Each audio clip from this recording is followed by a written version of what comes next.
Hello friends! I'm back with another reading vlog and today I will be reading Ruin and Rising by Leigh Bardugo. So if you don't know, Ruin and Rising is the third book in the Grisha Trilogy, and if you want to see my thoughts on book 1 and 2, which are Shadow and Bone and Siege and Storm, you can check out my reading vlogs linked somewhere on your screen.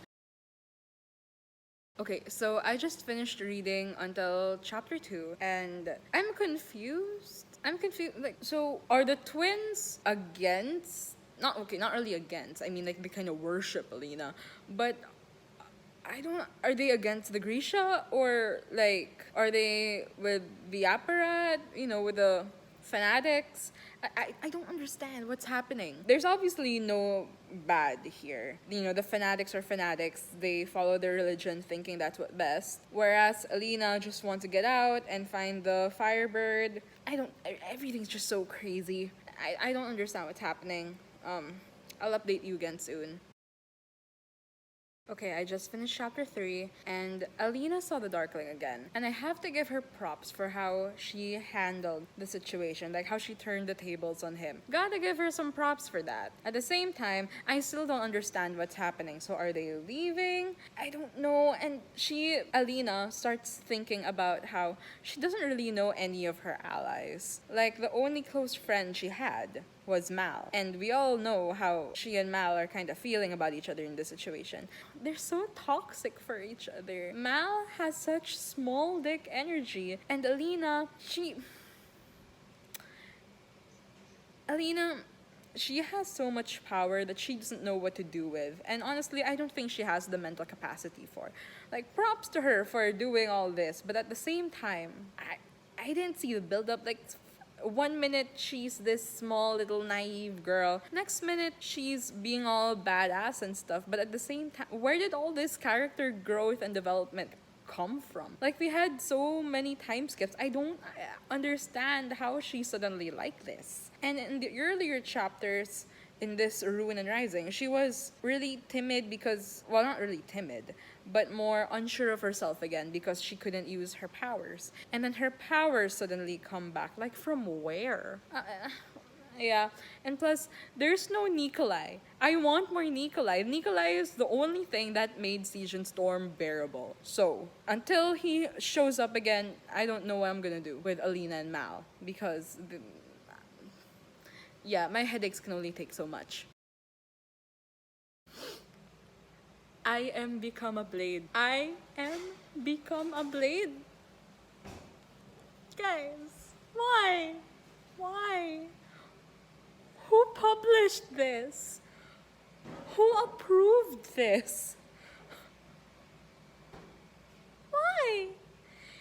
If they hadn't repeated the phrase like 2 or 3 times, I would have thought that was a typo. But it's not. No. I'm officially done with Mal and Ali. I can't. I'll continue the story. I'll continue reading the book. I have like 300 pages left. I'll continue. But I have no hope for Mal and Alina anymore. If they die, I will cry happy tears. Also, who's willing to bet that their rescuer is Nikolai Lantsov? Because I hope it is. I hope it's Nikolai. I need Nikolai back in this story because I can't deal with Mal anymore. I just can't. Mal, you got I am become a blade tattooed on your back? Okay, I just finished chapter 6, and on behalf of my sanity, thank you, Leigh Bardugo, for finally bringing Nikolai back, because now the story can be bearable again. And also, again, his and Alina's banter is so good. I almost want them to get together, but I don't, because Nikolai is too good for Alina. Alina, girl, you got issues you gotta sort out yourself. And also, I live by my statement. I want to say now that I wish the story was under Nikolai's POV, or if there is like a short story or something that's published that is Nikolai's POV, I would love to read it, especially because, well, we get reunited with Bagra as well, and she has a young servant boy with her, and she and Alina talk about the serving boy, and Bagra talks about how his mother, it was a servant at the little palace, and that Nikolai had to drag the kid, kicking and screaming, to get on the ship so they could all escape. And I seriously wish that we had a chapter or something that's in the POV of Nikolai of that night, because I would love to see that. Again, I just want more Nikolai, and Nikolai's POV is more interesting. Alina, I would just be repeating myself at this point if I talk about how I feel about Alina. Anyway, that's just a short update on chapter 6. So, yeah. I just need to talk about chapter 7 for a brief moment. Genya and the king. Genya, you are the true queen. That whole portion of chapter 7, Genya and Nikolai really shined in that chapter, and I swear my heart soared when the king was put in his place. And when Genya revealed what she did to him, how she poisoned him by poisoning her own skin and her lips, so that every time he kissed her and touched her, he would deteriorate. Genya, I love you. I love you so much. And then when David kissed her, yes, queen! I love them.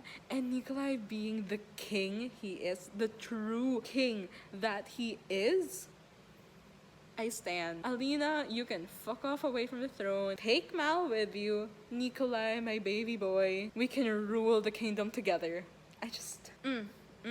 And also Misha, the serving boy, is now my new favorite supporting character because of how savagely honest he was during that little practice session Alina and Bagra were having. Yeah, that's my update. Okay, so I just finished chapter 10. The big reveal of the relationship between Bagra and what's his face. I was expecting her to say that he was her husband, but the fact that she's actually his daughter, that information does not disappoint. But like, now knowing that the Darkling and Alina are possibly cousins and that people ship them so hard, if they are being shipped so hard, that has to mean that they're not actually related, right? And Nikolai officially proposes to Alina, and baby, no. I thought you were smarter than this. Nikolai, no. You just want her power and the politics. That's all this is. You don't actually love her. So with that said, I will keep reading. I am now in the middle of chapter 11, and I got to that part where Nikolai gets picked up by one of the bird things and now is being turned to one of those bird things, and Alina is like, Nikolai had made a fool of the Darkling, and now the Darkling had taken my polished, brilliant, noble prince and made him into a monster. Death would have been too kind. Bitch, come off it. Since when did you consider him as your prince? No, you only consider him so because now you are thinking he's gonna be gone forever, dead, or lost to humanity. No.